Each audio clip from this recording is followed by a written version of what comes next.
Emergency के 44 साल पूरे होने पर सियासत अब शुरू हो गई है। पश्चिम बंगाल की सीएम ममता बनर्जी ने इमरजेंसी को याद करते हुए मोदी सरकार को घेरा और उनके कार्यकाल को सुपर इमरजेंसी बताया। तो वहीं बीजेपी ने भी बंगाल हिंसा को लेकर ममता बनर्जी पर हमला बोला।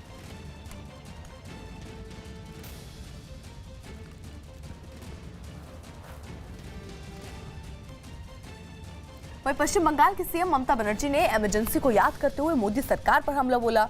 ममता ने बकायदा एक ट्वीट किया और लिखा कि 1975 में आज ही के दिन इमरजेंसी घोषित हुई थी। पिछले 5 साल से देश सुपर इमरजेंसी से गुजर रहा है और हमें इतिहास से सबक लेकर देश की लोकतांत्रिक संस्थाओं को बचाने के लिए लड़ना चाहिए।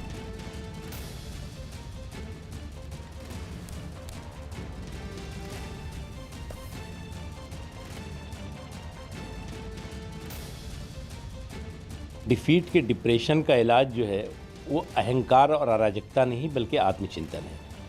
और अगर वो आज भी अपने डिफीट के डिप्रेशन का इलाज जो है वो अहंकार और अराजकता से करना चाहती हैं तो उनको और डिप्रेशन होगा। अगर वो आज जस्टिफाई कर रही हैं इमरजेंसी जो कि जिसने कि लोकतांत्रिक मूल्यों की हत्या की थी।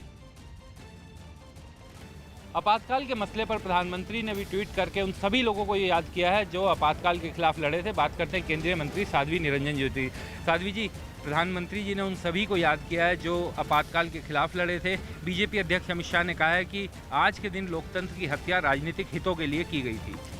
मैं आज सुबह देख रही थी जिस तरह से पुलिस के द्वारा आम जनता के ऊपर लाठियाँ बरसाई जा रही थी। मैं समझती हूँ कि इससे बड़ा काला अध्याय प्रजातांत्रिक देश में नहीं हो सकता है और उन लोगों को मैं अभिनंदन करती हूँ जिन लोगों ने उस समय सामना किया था और संघर्ष किया था। मैं आज ही अभी ये मंत्रालय में बैठे देख रही थी जिस तरह से लाठियाँ भांजी जा रही थी। इससे बड़ा काला अध्याय देश के लिए नहीं हो सकता है। पश्चिम बंगाल की मुख्यमंत्री है ममता बनर्जी, उन्होंने ये ट्वीट किया है कि 5 सालों से देश में सुपर इमरजेंसी लगी हुई है और जो संस्थान है देश के उन्हें बचाने के लिए अपने इतिहास से हमें सीखना चाहिए। यानी आपकी सरकार पर सीधा निशाना उन्होंने साधा है। नहीं, मुझे लग रहा है ममता बनर्जी से सीखने की जरूरत नहीं है। ममता बनर्जी स्वयं वहाँ काला अध्याय शुरुआत कर रही है, तो उनसे कुछ सीखने की जरूरत नहीं है। बहुत बहुत शुक्रिया। कैमरा नवीन बंसल के साथ विक्रांत यादव, न्यूज़ 18 इंडिया, दिल्ली। पश्चिम बंगाल की मुख्यमंत्री ममता बनर्जी ने भी ट्वीट किया है, लेकिन साथ साथ उन्होंने ये भी कहा है कि पिछले 5 सालों से देश में सुपर इमरजेंसी लगी हुई है और हम सभी को इतिहास से सीखते हुए अपने संस्थानों को बचाने की लड़ाई लड़नी चाहिए। यानी निशाना आप लोगों की सरकार पर है। ममता जी तो फ्रस्ट्रेट हो चुकी हैं और वो फ्रस्ट्रेशन में आकर के कुछ भी बयान देती रहती हैं। सच ये है कि उनको मालूम हो गया है कि पश्चिम बंगाल में उनका जनाधार खत्म हो चुका है और आने वाले समय में जब भी विधानसभा के चुनाव होंगे भारतीय जनता पार्टी की वहाँ पर सरकार बनेगी, तो वो जानती हैं कि हमारे पाँव के नीचे से ज़मीन खिसक चुकी है, इसलिए अनर्गल आरोप लगाती हैं। भारतीय जनता पार्टी के समय पर जितना ऐसी संवैधानिक संस्थाएं हैं, जितना उनको सम्मान मिला है, जितना उनको स्वायत्तता मिली है, जितना उनका आदर हुआ है, जितना उनको स्वतंत्रता मिली है, इसके पहले कभी आज तक नहीं मिली। इमरजेंसी की वर्षगांठ है और तमाम राजनीतिक दलों की ओर से ट्वीट आ रहे हैं। हमारे साथ मनोज झा जी हैं बात करने के लिए। सर, ममता बनर्जी कहती हैं कि पिछले 5 साल से सुपर इमरजेंसी है। मैं उनसे इत्तेफाक रखता हूँ 100%। वो तो घोषित वाला था संविधान की एक धारा के तहत। यहाँ तो संविधान की तमाम धाराओं को कुचल करके अघोषित वाला चल रहा है। पत्रकार मित्र, कोई पॉलिटिशियन, मंत्रीगण क्या नॉर्मल कॉल पे बात कर पा रहे हैं? कौन सा डर है कि व्हाट्सएप कॉल पे बात करते हैं? इससे पता चल जा रहा है कि हम कहाँ गए। लेकिन बीजेपी ने इसे ट्वीट किया है कि उसको याद करें, कई नेताओं ने बलिदान किया था। बिल्कुल बलिदान किया था और उस बलिदान करने वालों में बीजेपी जो तब की जनसंघ थी वो 0 थी, 0 थी, माफीनामा लिख रहे थे। तो आईना देख लें। इमरजेंसी की आज वर्षगांठ है और इस पर बीजेपी और ममता बनर्जी ने ट्वीट किया है। इस पर बात करने के लिए हमारे साथ माजिद मेमन जी हैं, एनसीपी से सांसद। सर, यहाँ पर ट्वीट किया है ममता बनर्जी, उन्होंने कहा कि पिछले 5 साल से सुपर इमरजेंसी जारी है।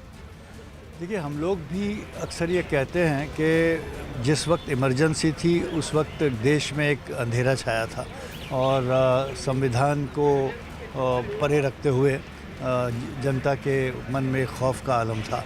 उसी तरह का माहौल पिछले 5 वर्षों में मोदी सरकार के दौर हुकूमत में रहा है और ये एक तरह की उन्होंने सुपर इमरजेंसी कहा हमने इसके बारे में ये कहा था कि ये अनडिक्लेयर्ड इमरजेंसी है, और अनडिक्लेयर्ड इमरजेंसी डिक्लेयर्ड इमरजेंसी से ज़्यादा खतरनाक है। सर लेकिन यहाँ पर बीजेपी के नेताओं ने ट्वीट किया और वो कहते हैं कि उस दौर को याद करिए जब इससे लड़ने के लिए तमाम नेताओं ने कई तरीके के बलिदान किए। जाहिर है, देखिए, न सिर्फ उससे लड़ने के लिए नेताओं ने बलिदान दिया, बल्कि जिसने इमरजेंसी इम्पोज की थी, मिसेस इंदिरा गांधी, एक मोस्ट पॉपुलर वर्ल्ड स्टेचर की लीडर बन गई थी। उन्होंने इमरजेंसी देने के बाद इमरजेंसी के ख़िलाफ़ लोगों की आवाज़ उठी, तो चुनाव जो हुए 1977 में, उसमें जनता ने उन्हें अपनी जगह दिखा दी थी। कैमरा पर्सन नीरज तिवारी के साथ Amit Pandey, Delhi, news 18 India. Emergency की वर्षगांठ है और तमाम राजनीतिक पार्टियों से अलग अलग तरीके के ट्वीट आ रहे हैं। हमारे साथ बात करने के लिए दिलीप घोष जी हैं, पश्चिम बंगाल बीजेपी के अध्यक्ष। ममता बनर्जी ट्वीट करती है और कहती है कि 5 साल से सुपर इमरजेंसी चल रही है। भाई मुझे तो नहीं मालूम, देश में जगह जगह जाते हैं हम लोग, कोई बोलता भी नहीं या लोगों को मालूम नहीं इमरजेंसी क्या है। लेकिन इमरजेंसी अगर देखना है तो कोई बंगाल आ जाए, हर जगह इमरजेंसी है। हम विरोधी में हैं, हमको प्रोग्राम करने की अनुमति नहीं है, कार्यक्रम करने की अनुमति नहीं है। कोई इधर उधर बोल दे या तो लिख दे तो तुरंत उसको जेल में डाला जाता है। और मतदाता है लेकिन मतदान करने का अधिकार नहीं है वहाँ। आप देखें देश भर में 542 सीट में चुनाव हुआ, केवल 42 बंगाल का जो सीट उसमें झगड़ा मारपीट खून तक हो गया, बाकी देश शांतिपूर्वक हो गया। लेकिन दूसरी तरफ सर आपकी पार्टी के नेताओं ने ट्वीट किया कि तमाम नेताओं ने बलिदान किया और इसके खिलाफ लड़ा, उनको याद किया जाना चाहिए, चाहे अमित शाह और राजनाथ सिंह और जितने शीर्ष नेता हैं। बिल्कुल सही है जी, वो एक काला दिन था जिसके खिलाफ हमारे लोगों ने लड़ा। लाखों लोग उसमें जेल में भी गए, कई लोगों को मौत भी हो गई। हम RSS बीजेपी के लोग सबसे ज़्यादा प्रताड़ित हुए, हम तो जानते ही हैं, लेकिन उसका फ़ायदा उठा के जो लोग नेतागिरी कर रहे हैं वो हमको दोषारोपण कर रहे हैं। कैमरा पर्सन नीरज तिवारी के साथ अमित पांडे, दिल्ली, न्यूज़ 18 इंडिया। जहां पर सियासत छिड़ी हुई है, उसी बीच पश्चिम बंगाल में हिंसा का सिलसिला भी नहीं रुक रहा है। अब दुर्गापुर में 18 बम मिले हैं। बम निरोधक दस्ते ने इन विस्फोटकों को नष्ट कर दिया। आपको बता दें कि पश्चिम बंगाल के उत्तर 24 परगना जिले में हिंसा प्रभावित भाटपारा में हिंसा में 2 लोगों की जान चली गई है और कम से कम 4 लोग घायल बताए जा रहे हैं। बाहरी लोगों को रोकने के लिए जिले में कई पुलिस पिकेट बनाए गए और वहीं पुलिस और रैपिड एक्शन फोर्स के जवान इलाके में तैनात हैं। इस बीच इमरजेंसी को लेकर ममता बनर्जी के ट्वीट पर पलटवार करते हुए बीजेपी ने कहा कि असल में बंगाल में सुपर इमरजेंसी लागू है। ममता के ट्वीट पर बीजेपी ने पलटवार किया। बीजेपी नेता अमित मालवीय ने ट्वीट किया और लिखा कि हाँ, बंगाल में सुपर इमरजेंसी है।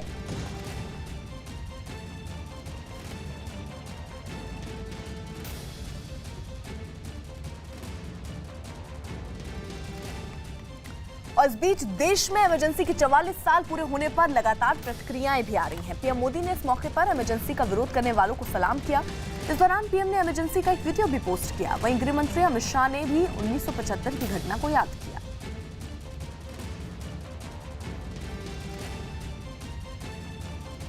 पीएम मोदी ने इमरजेंसी के 44 साल पूरे होने पर ट्वीट किया। अपने ट्वीट में उन्होंने लिखा कि भारत इमरजेंसी का बिना डरे विरोध करने वालों को सलाम करता है। भारत की लोकतांत्रिक सोच अधिनायकवादी मानसिकता पर भारी पड़ी। और अमित शाह ने भी ट्वीट किया। उन्होंने लिखा कि 1975 में आज ही के दिन मात्र अपने राजनीतिक हितों के लिए देश के लोकतंत्र की हत्या की गई। देशवासियों से उनके मूलभूत अधिकार छीन लिए गए, अखबारों पर ताले लगा दिए गए। लाखों राष्ट्रभक्तों ने लोकतंत्र को पुनर्स्थापित करने के लिए अनेकों यातनाएं सही। मैं उन सभी सेनानियों को नमन करता हूं।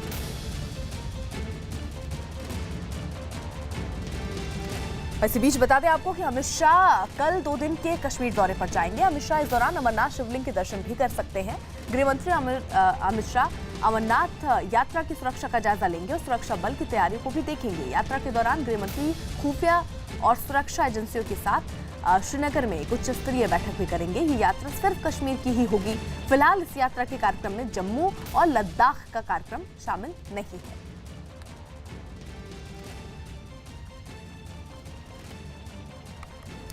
जम्मू कश्मीर